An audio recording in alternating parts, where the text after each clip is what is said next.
Hi friends, this is Sarah from Crafting and Relaxing. Welcome and thank you so very much for joining me. Today is Wednesday and we are doing another week of the collaboration with Making Memories with Melody here on YouTube for our July daily books. So in June, we're going to make the journal, and in July, we'll do some journaling in it and show you pages that we made. And to give you an idea, Melody teaches people junk journaling and has big groups, and I'm the rookie. So it'll be fun to watch both videos and see how it goes.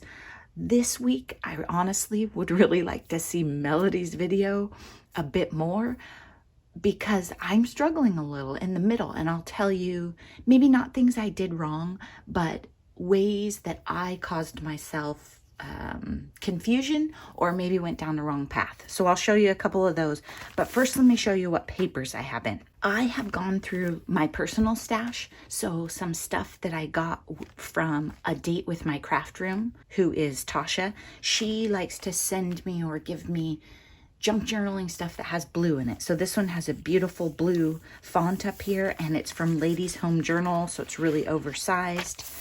And on the inside, it has Summer Strategy. They're wearing yellow, but there's a good chance I'll change that, right?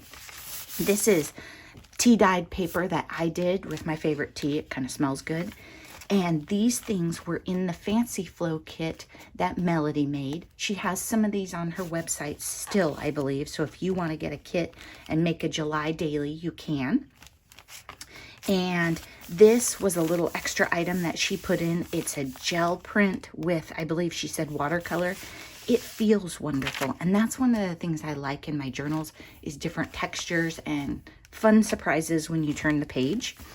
This is a piece of paper that was in the kit from her that I love. Like, this is the most perfect piece of paper ever. And maybe I should have 10 more of these. I don't know. This is from a large atlas that I have. I wanted bigger pages. That'll be one of the things we talk about. But anyway, so I got a page of the US and put it right here. And then this is a bag that was in my stash. Noni bought something and it came in this, and she knew I needed the bag, right? Red fabric. I've never just put a piece of fabric in my journal like this before. I've used them on paper for ephemera and that sort of thing, but I've seen Creative Gigi do it and I want to do it. And I think with some gesso or some paper, any page that I put in here that's not sturdy or small, I can make sturdy or bigger, so I'm not worried about it. Graph paper, I think this was in the kit from Melody. Then another piece from my atlas. It has stats of North America and some pictures. This was in the kit from Melody, and I just love it. Oh my gosh, love it. Her Fancy Flows, she puts some cool stuff in there. And look at this one. Oh my gosh, Melody, such fun stuff. Love this blue. So I'm gonna skip the second part of that signature because you know what it looks like. And then I'm gonna show you, right now I have 2 signatures, but we'll talk about that. Then this is a piece of, I think, Tim Holtz paper that was in my stash. I don't know how it got there, so maybe it was from Tasha. Then graph paper again, and some more of those printouts from Melody's kit. My tea dyed. This is another page that Tasha gave me. Let's have easier house cleaning, use Old Dutch, and then she's wearing a blue dress. Love this. Hilarious. Cracks me up. And some more of that blue paper and some tea dyed, and then down the other side. So this signature is a little thin.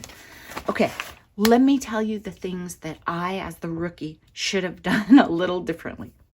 When I made my journal, I was just in the zone, like, as they say, flow, right? It was just going. I was not thinking about my page size and putting my signatures in or any of that. So my book is a little thick for a page that I only want 31 pages in, or a journal I only want 31 pages in. I would have gone, had I been thinking better, I should have made this a little narrower. A different cereal box, or put my own fold in it, something like that. So that's okay. I'll put 2 or 3 signatures in it, and I'll put so much stuff in this book, it'll be a hot mess. It won't matter. When I made my blue journal, it didn't really close. It sat like this forever. You put it on the shelf, you close it, eventually it closes and it looks like a perfectly normal book. So that's one thing. The other thing is inside the size of the pages. I just decided in my mind how big of a page I wanted, and it was based mostly on my December daily journal. I liked the size of these pages. Well, what I did not really think about is an 8.5 by 11 piece of paper can't fold in half and make pages this size. That's okay. If you want some pages this size, you can fold randomly here and have different size pages. This size will be the perfect page for me. And then this size, I'll either leave it or I could add some paper to it to expand it. So you probably noticed in my journals, not all the papers were folded right in the middle. That's okay. The other thing is when I was choosing my papers, I was just choosing things that make me happy. And I'm not going to change my mind. I'm going to leave it that way. These are things that make me happy, just like when I put together this journal. However, this is only the second time I've ever done a daily. This December daily was the first time that I had done one.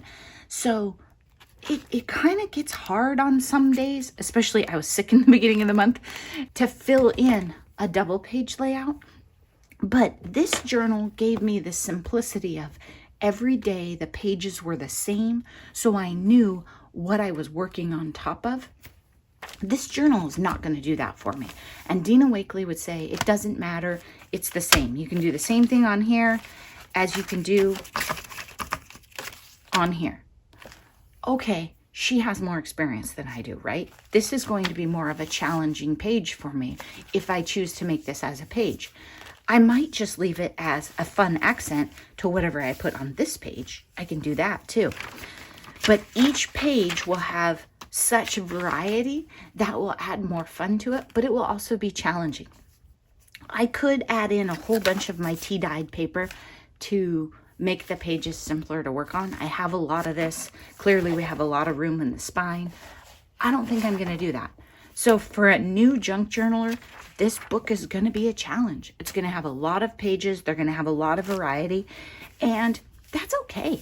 I'm ready for a challenge. We've been at home for a long time, and I need a little variety.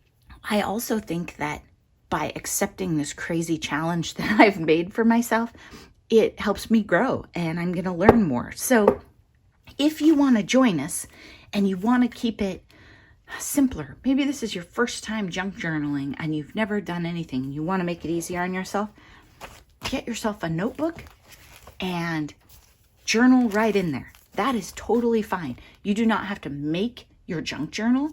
You can start small and step into it. Whatever makes you happy and doesn't stress you out. Some of you are going to look at my book and think, wow, she has a lot to learn. And that's totally fine. Absolutely.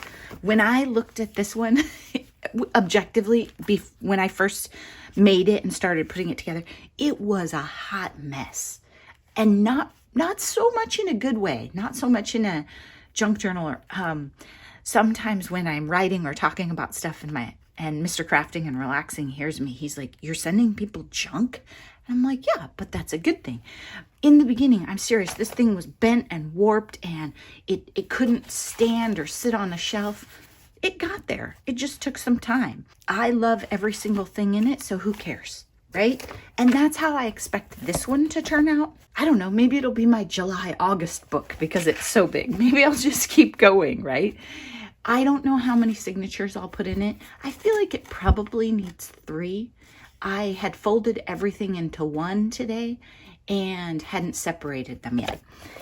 The other thing I'm going to do, when I made this book, I grabbed a bunch of random things, put them all together, and stitched it in, and then worked on it. But I'll tell you, if I get in a hurry stitching things together, like right now, I can see I didn't put any envelopes in this one. I have a section of envelopes in a flow box that I forgot to put in my junk journaling box. I don't know why. So I can go get some envelopes. But back to what I was saying, if I stitch it together too soon, I'll be disappointed because I'll keep finding stuff that I should have put in there. So I'm not going to stitch it right now. I am going to find some envelopes. And I also know that some of these pages, I want this thing messy, mixed media, junky, and a complete hot mess. Like, I love this page. I might put some gesso or white paint on the back of this one. I am definitely, this doesn't really work in my July daily. South America is fabulous, but that's not the theme here, so I'll probably put something over that. I'm going to add some mixed media pastes or textures to this before I put it all together. Does that make sense? Oh, stitching. We need some stitching. So there's a lot more work I want to do to my pages before I sew in my signatures. And I don't know if that's how Melody teaches her classes or not, but we'll see. Thank you so much for watching. Be sure and check out Melody's video for this week too. I've really been enjoying her videos, and I hope that you are taking time for crafting and relaxing and finding some joy however your life is right now or your community is. Mine isn't opened up. That's okay. I'm working with it, and I think it'll be just fine. Bye-bye.